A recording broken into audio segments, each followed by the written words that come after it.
C'est une œuvre que j'ai découverte quand, à l'époque, il était installé au Louvre, voilà, avec l'atelier. Par rapport aux autres peintres, donc il y a une réaliste qui est assez forte et la peinture assez épais, assez sombre. C'est une peinture comme ça, on est obligé de voir en vrai. Je pense que c'est une peinture qui est réalisme absolu, parce qu'il est utilisé des gens réels. Donc normalement, ce sont des gens qui n'est pas dans la peinture. C'est un village qui participe. Il est utilisé des personnages comme le boucher, comme le voisin, le curé. C'est de l'atmosphère, ça m'intéresse. Il y a une composition. On voit que les gens qui sont étalés assez larges, et aussi il y a le croix, 4 personnes qui portent le cercueil, il y a falaise. Grâce au paysage de falaise, on sait quel village il peint. C'est lui qui est un des premières fois un peintre qui est axé à utiliser les gens du peuple autant que sujet. Voilà, donc je pense que ces rapports de grand format, traiter une peinture, un enterrement quotidien, comme un grand sujet. C'est un format panoramique. À gauche, à droite, que ça, on voit de foule. Voilà, il y a environ, je comptais à peu près autour de 50 personnes. 40 quelques, mais 50 autour. À partir de l'enterrement de Ornans, c'est l'histoire de Gustave Courbet.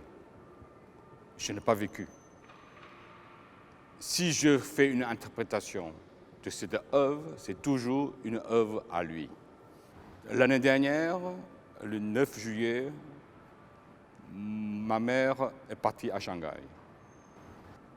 En imaginant le Courbet qui racontait son histoire, et moi je racontais le mien.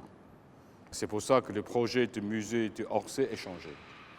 Je veux respecter uniquement le format de l'enterrement de Ornans fait un enterrement à Shanghai.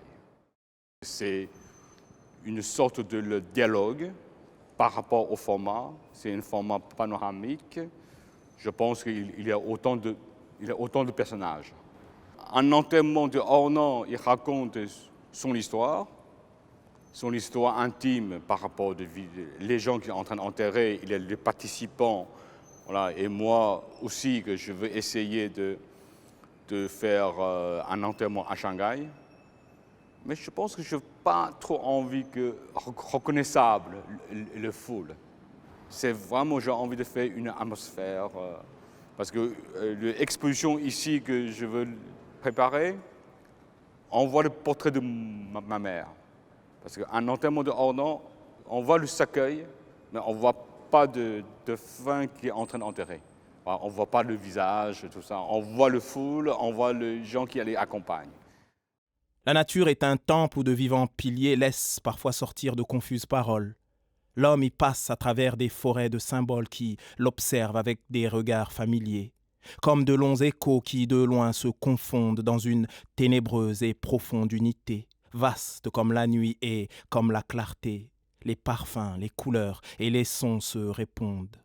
Il est des parfums frais comme des chairs d'enfants doux, comme les hautbois verts, comme les prairies et d'autres, corrompus, riches et triomphants, ayant l'expansion des choses infinies, comme l'ambre, le musc, le benjoin et l'encens qui chantent les transports de l'esprit et des sens.